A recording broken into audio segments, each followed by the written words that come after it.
કે 87 years ago આજના જ દિવસે પ્રમુખ સ્વામી મહારાજે કહેતા કે એમનું નામ શાંતિલાલ હતું. શાંતિ ભગતે આ ઘરની અંદર 18 વર્ષ રહ્યા.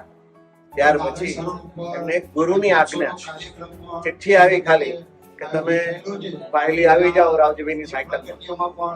બીજું કોઈ 18 વર્ષની ઉંમર, યુવાનીમાં તો આપણને કેટલી બધી તમન્ના હોય, આ કરું આ કરું આ કરું, મહોત્સવ કરવા, બધું જ મૂકીને જેમ સાપ કાચરી ઉતારે ને એવી રીતે આ સંસાર છોડીને પ્રમુખ સ્વામી મહારાજ 87 વર્ષ પૂર્વે આ જગ્યાએથી અહીંથી ગ્રહ ત્યાગ કરીને નીકળી ગયા. અને નીકળી ગયા પછી ગ્રહ ત્યાગ તો ઘણા બધા કરે છે, પરંતુ એમને એમનું સમર્પણ, આખું જીવન એમને સમાજ માટે, સંસ્થા માટે સમર્પિત કર્યું. અને કાર્ય જુઓ, એમના જે કાર્ય છે બધા બેનમૂન કાર્ય છે. હિન્દુ સંસ્કૃતિ માટે જબરદસ્ત કાર્ય કર્યા કે વિશ્વની અંદર ગિનિસ બુક ઓફ વર્લ્ડ રેકોર્ડની અંદર એક જ વ્યક્તિનું સ્થાન પ્રાપ્ત કર્યું 5-5, 6 વાર. તે પ્રમુખ સ્વામી મહારાજ. કોઈ રેકોર્ડ બ્રેક કરવાની, સદાદાસ નિર્માણી થઈને એમને કર્યું. લોકોએ આ નોંધ લીધી છે. તો એમને એકલા હાથે 1200 મંદિરો કર્યા, અમારે જેવા 1000 સાધુ કર્યા, અને લાખો હરિભક્તોની અંદર એક શાંતિની ચેતના પ્રગટાવી. એ સૌથી અગત્યનું એ છે કે જીવનની અંદર શાંતિ એ દુર્લભ છે. એમને ઘર ઘર વિચરણ કરીને આદિવાસીથી માંડીને અમેરિકાના પ્રેસિડેન્ટ સુધી દરેકને એ વાત કરી, શાંતિ ક્યાં છે? શાંતિ વ્યસન મુક્ત જીવન જીવવાથી, સંસ્કારી જીવન જીવવાથી અને ભગવાનની ભક્તિ કરવાથી શાંતિ મળે છે. આવો મેસેજ એમના જીવનમાં દ્રઢ કરાઈને લાખોને સુખી કર્યા.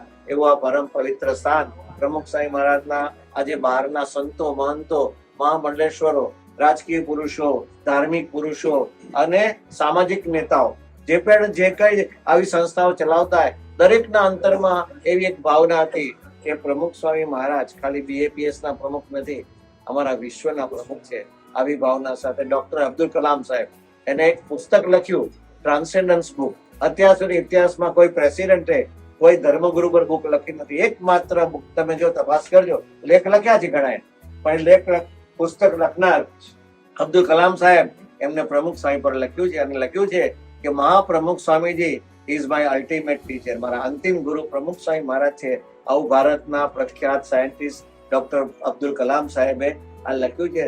તો એ સ્વામીની ભાવના. પછી વિશેષતા એ કે ફક્ત 6 ચોપડી ભણેલા અબ્દુલ કલામ સાહેબ 48 વિશ્વની યુનિવર્સિટીમાંથી ઓનરરી ડોક્ટરેટની ડિગ્રી પ્રાપ્ત કરેલી, પણ એ સલાહ લેવા આવતા એ મેં નજરે જોયું છે. તો એવા સ્થાનની અંદર આપ બહુ ભાગ્યશાળી છો કે અંદર તમને અત્યારે આ લાભ મળ્યો છે. તો આપના દ્વારા ખૂબ સારા કાર્ય થાય, આપના પરિવારની અંદર પણ ખૂબ સુખ શાંતિ રહે, અને જીવનની અંદર સ્વામી બાપાએ આપણને આવા સારા કાર્ય કરવા નિમિત્ત બનાવ્યા છે. તો એ નિમિત્ત બનીને આપણા દ્વારા લાખો સુધીને આવું સત્પુરુષનું, આ સંસ્કારનું કાર્ય આપણે પણ ફેલાવી શકીએ. એના ચરણોમાં પ્રાર્થના.